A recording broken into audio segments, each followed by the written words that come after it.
میں دیکھتا ہوں کہ ایک بچہ ہے، اکیلا، اداس، لیکن اس میں کسی قسم کی گھبراہٹ یا مایوسی نہیں۔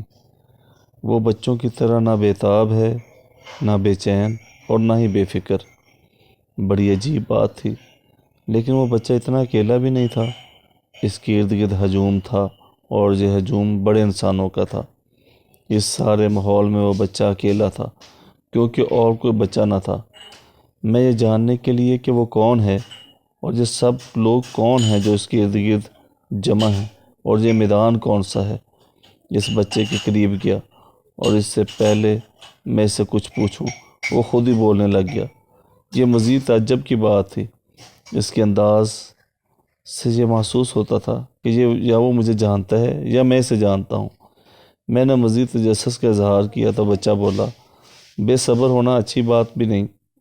زبان اور کان کے استعمال سے پہلے آنکھوں کا استعمال کرنا چاہیے۔ دیکھو یہ کیا ہو رہا ہے۔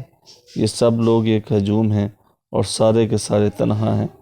کوئی کسی کا پرسان حال نہیں۔ یہ ایک دوسرے کو جانتے ہیں، لیکن ایک دوسرے کو تسلیم کرنے کے لیے تیار نہیں، اور اسی لیے یہ ایک دوسرے کے پاس سے اجنبی اور بیگانے بن کر گزرتے جا رہے ہیں۔ ان لوگوں کے اندر ایک اور ہجوم چل رہا ہے۔ یہ سب خاموش ہیں، لیکن ان کے اندر کا ہجوم ایک ہنگامہ کھڑا کر رہا ہے۔ اندر کا ہجوم خیال ہے۔ یہی وجہ ہے کہ یہ سب ایسے ہیں جیسے یہ سب ہیں۔ اور ہاں، بچے نے گفتگو جاری رکھی، اچھا تو تمہارے سوال کا جواب تو دوں کہ میں کون ہوں، یہ کون ہے، یہ سب کیا ہیں، اور یہ کون سا میدان ہے۔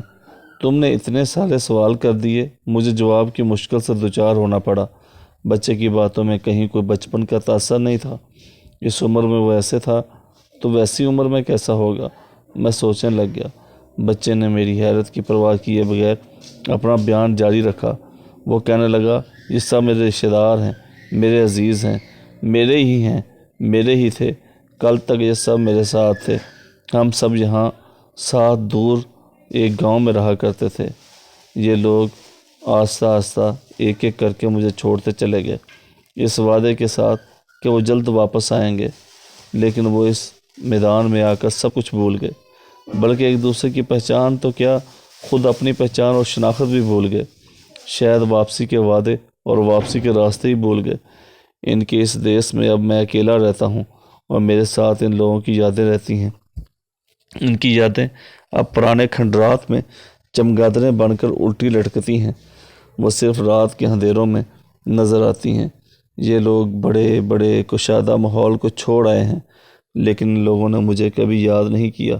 ان کے دل تنگ ہو گئے ہوں گے، جیسے میں مدت بسیار ان کا انتظار کرتا رہا۔ آخر تھک ہار کر ان کی تلاش میں جہاں آ نکلا۔ یہ میدان خود پرستی ہے۔ اسے آپ دولت اور شہرت کے اصول کی تمنا گاہ بھی کہہ سکتے ہیں۔ یہاں ان لوگوں نے اپنے قد بڑھا لیے ہیں، اپنے لہجے بدل لیے ہیں، اپنے دل تک سے دستبردار ہو چکے ہیں۔ یہ لوگ یہ مشینوں اور کمپیوٹروں پر کام کرتے کرتے خود بھی کمپیوٹر ہو گئے ہیں، جس سب مجھے دیکھتے ہیں لیکن پہچانتے نہیں۔ یہ لوگ میری آواز اور پکار سنتے ہیں، لیکن ان کو اپنے کانوں پر اعتبار نہیں۔ یہ سب کبھی کبھی مجھے یاد بھی کرتے ہیں، لیکن مشینوں نے ان سے احساس چھین لیا ہے۔ یہ اپنے قد سے نکل کر اپنے اصل سے کٹ گئے ہیں۔ بچہ اپنے بیان کے جادو میں مجھے لپٹتا جا رہا تھا، اور میں ایک بچے کے ہاتھوں بے بس ہونے کی ندامت کو چھپانے کی ناکام کوششوں میں مصروف تھا کہ بچہ مجھ سے مخاطب ہوا، تم ایسا کیوں سوچ رہے ہو؟ میں نے تمہیں سامع کیوں بنا دیا؟ یہ اس لیے کہ تم ابھی اپنے قد سے باہر نہیں نکلے، تم ابھی تھوڑا تھوڑا زندہ ہو۔ میرے اور ان لوگوں کے درمیان تم ہی ایک پل کا کام کر سکتے ہو۔ تم میری بات سنتے جاؤ، کیونکہ اب اس کے سوا تمہارے پاس کوئی چارہ نہیں۔ ہاں، تو یہ لوگ اپنی آبادیاں ویران کر کے آنے والی یہاں کون سی آبادی میں مصروف ہیں؟ یہ لوگ شاید مر چکے ہیں، لیکن ان کے پاس اپنی موت کی خبر دینے کے لیے وقت بھی نہیں تھا۔ یہ بڑی اذیت اور گمنامی میں مرے ہوں گے، لیکن نہیں، یہ مرے نہیں، یہ تو صرف اور صرف موت کے انتظار میں زندہ ہیں۔ ان کا زیادہ حصہ مر چکا ہے، لیکن سانس زندہ ہے۔ ان کا احساس مر چکا ہے، ان کا دل مر چکا ہے، ان کی یادداشت مر چکی ہے، ان کا ماضی مر چکا ہے، ان کا مستقبل بھی مر گیا، ان کا حال بدحال ہے۔ ان کی سماعت بحری ہو گئی، ان کی آنکھوں کے آگے بینائی کا پردہ آ گیا ہے، آوازوں کی گہر میں ان کی گویائی ڈوب گئی ہے۔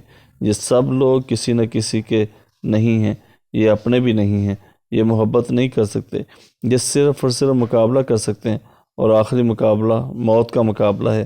یہ لوگ ذرا غور سے دیکھو، یہ لوگ کیا کر رہے ہیں؟ یہ صرف وقت کھاتے جا رہے ہیں اور وقت پورا کر رہے ہیں، پھر ان کا وقت ختم ہو جائے گا، لیکن نہیں، ان کو جلد موت نہیں آئے گی۔ ان کے پاس بڑے بڑے ہسپتال ہیں، بڑے بڑے انتظامات ہیں، جو زندہ رہ سکتے ہیں، کئی کئی مہینے، کئی کئی سال بستر پر زندہ رہتے ہیں۔ یہ ہزار قسم کی نالیاں لگا لیتے ہیں اور موت سے چھپ کر خاموش لیٹے رہتے ہیں، کسی کو خبر تک نہ ہو۔ یہ بڑے لوگ بن گئے ہیں۔ وہ دیکھو، وہ آدمی جو ہماری طرف دیکھ رہا ہے، وہ پہچاننے کی کوشش کر رہا ہے ہم لوگ کون ہیں۔ وہ اپنا ہی ہے، وہ بہت قریبی تھا، وہ قریب آنا چاہتا ہے، لیکن اس کے پاس اتنا وقت نہیں ہے کہ وہ قریب آ سکے۔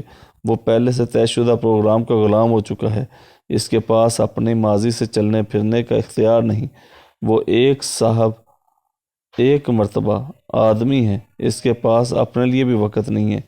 بچہ افسون کلام سے مجھے مکمل گرفتار کر چکا تھا۔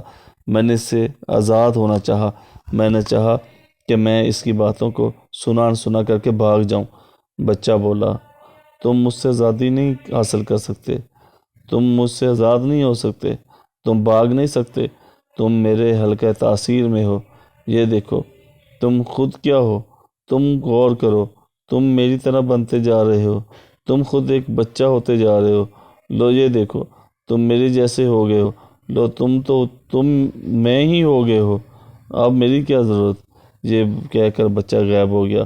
میں نے دیکھا اب اس میدان میں اکیلا بچہ تھا۔ میں خود ہی پکار کر کہہ رہا تھا، آؤ ہم لوٹ چلیں، آؤ ہم ایک بار پھر عہد کہن تازہ کریں، آؤ ہم بن جائیں، آؤ تازہ ہواؤں کی طرف، مشینوں پر کام پر لگا کر آؤ بھاگ چلیں، آؤ ہم قدرت کے نظاروں کے قریب ہو جائیں تاکہ ہم صداقت کے قریب ہو جائیں، آؤ 4 دن کی زندگی میں زہر گھولنا بند کر دیں، آؤ اذیت دینے اور اذیت لینے کے اذیت ناک عمل سے توبہ کریں، آؤ گزرے ہوئے زمانوں کو پھر سے یاد کریں، آؤ ابھی تھوڑا سا وقت باقی ہے، آؤ گزشتہ سے وابستہ ہو جاؤ، آؤ زندگی سے دکھ کم کریں، آؤ اپنے بجائے دوسروں کے لیے زندگی گزاریں، آؤ فریادی کی فریاد سنیں، آؤ چمگادڑوں کو آزاد کر دیں اور ویران زمانے آباد کر دیں، آؤ بجھے ہوئے چراغ روشن کر دیں، آؤ کہ معاف کر دیں ایک دوسرے کو، فتح کی سنت پوری ہوگی، عام معافی کی سنت ادا کریں، آؤ ایک بار پڑھا ہوا کلمہ پھر سے پڑھیں، آؤ حضور اکرم صلی اللہ علیہ وآلہ وسلم کی امت کے ہر فرد کو خوشی عطا کریں، آؤ دوسروں کی زندگی اور اپنی عاقبت خراب ہونے سے بچائیں۔ آؤ ساتھیو، لیکن تم کیسے ساتھی ہو، تم ساتھ ہی نہیں دیتے۔ آؤ ایمان کی روشنی تلاش کریں، آؤ محبت کے نخلستان آباد کریں، آؤ کہ ہم سب ایک ہی ندی کے دھارے ہیں، ہم سب ایک ہی ناؤ میں سوار ہیں۔ بند کرو ذاتیات، بند کرو جھوٹ کو، اخبار کی پذیرائی دینا، بند کرو ایمان فروشی کے مکروہ کاروبار، بند کرو اپنی خواہشات کے بے ہنگم پھیلاؤ کا بے مقصد بے ترتیب سلسلہ، بند کرو ایک دوسرے کو بدنامیوں کے بازاروں کی رسوائی بنانے کا عمل، بند کرو، تم روبرو لائے جانے والے ہو اس دن، اس مالک کے روبرو جس کے سامنے تم جھوٹ نہ بول سکو گے، اور پھر تمہارے سر سے ستار العیوبی کی چادر اتاری جائے گی۔ تم کیسے نظر آؤ گے اس دن جب عمل تبدیل کرنے کا موقع نہ دیا جائے گا، جب توبہ کا لفظ تو ہوگا لیکن اس کے معنی نہ ہوں گے۔ وہ دن بہت دور ہے، یہی تو ہے تمہاری ناعاقبت اندیشی۔ ابھی میں کچھ کہنے والا تھا کہ آواز آئی، بس اب لوٹ جاؤ اس ماحول سے، یہ تو عالم خواب ہے، تم کیا زور لگاتے جا رہے ہو۔ بس پھر کیا تھا؟ خواب سے بیداری کے بعد پہلا کام یہ ہوا کہ آئینے میں اپنے آپ کو دیکھا۔ میں پورا ہی تھا۔ شکر ہے کہ میں بچہ نہ رہا، لیکن میں ابھی تک سوچ رہا ہوں کہ وہ کون تھا اور میں کون تھا۔ اور یہ سب کیا تھا؟